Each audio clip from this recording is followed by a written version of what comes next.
Bill McCamley. I'm a state representative from Las Cruces and Mesilla. It is July 5th, 2017, and this is your legislative update for the day. I would like to specifically start with higher education reform here in New Mexico. So in the last legislative session, I co-sponsored a memorial with a senator named John Sapien from Albuquerque, asking the state to really examine how we do higher education bureaucracy in New Mexico. So we've got 17 different organizations, and that includes UNM, NMSU, TAC, Highlands Northern Eastern, a bunch of community colleges, Hobbs Junior College, the School for the Blind, the School for the Deaf, etc., and so on. And other states do it differently. So California, for instance, with as many schools they have one higher education institution for the UC, one for California state schools, and one for their community colleges. Arizona's got 3. I think Texas has 5. And so there are states around the country that are looking to try to figure out how to do this better. If you combine some of these things, can it be more efficient money-wise? Can it be more effective in terms of having a strategy? 2 examples there. Number one, a bunch of the community colleges in the state are under higher education or higher boards of regents. Like UNM and NMSU have a ton of branch campuses around the state, whereas some community colleges like Santa Fe, Farmington, Hobbs, Tucumcari are completely separate and have their own boards that are elected locally. If one is more effective than the other, then maybe we should kind of move in that direction. The other issue is cooperation between schools. So NMSU, UNM, and TAC were originally going to jointly apply to run Sandia National Laboratories last year. Well, for whatever reason, UNM decided to kind of do their own application. They hooked up with Boeing, New Mexico Tech and NMSU hooked up with Lockheed. They went separately and both of them lost, right?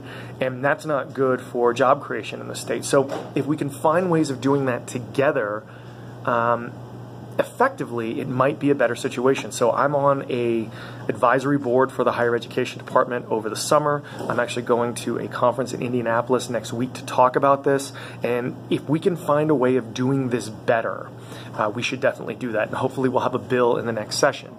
I want to mention SNAP benefits. So I have a constituent of mine that was contacting me today. She said that she was being denied SNAP, which is food stamp benefits, because one of her kids that's in her house that has a different last name than her got just left off of a list, and she's wondering what's going on there.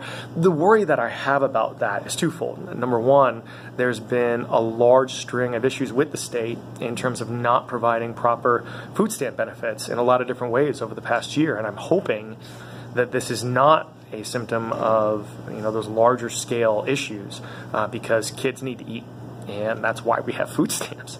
The other problem this might be, though, is that we've cut back so much on the state administrative bureaucracy over the past few years because of the economic situation in the state, that we talk about cutting fat. We want to cut fat out of the state budget, blah, blah, blah. Well, many of us have said, okay, you're starting to amputate. And if you don't have the staff needed to help process these things and do it right, kids can go without food, and that's not good enough. So we'll find out what's going on there, but this is one of those things that we need to look at in terms of making sure kids get to eat and the bureaucracy is really good. The last thing I want to talk about is the state bond rating. So we got lucky. On Monday, Moody's, the national bond rating agency, decided not to downgrade the state's bond rating.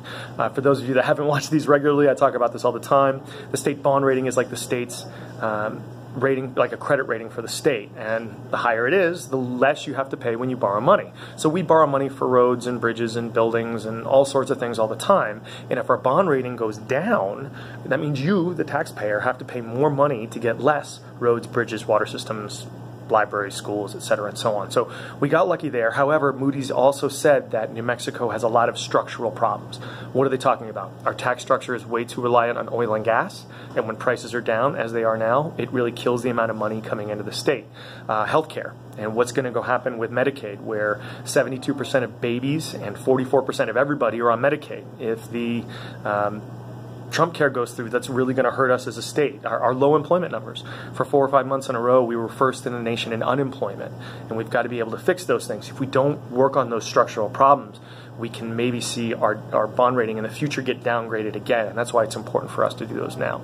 So that's all I got for today. As always, thank you for watching these. If you have questions, comments, or concerns on these or any other issues, I'd love to hear from you. Hope everyone had a wonderful and safe holiday yesterday, and everyone stays cool in this hot weather. Thanks, y'all. Bye.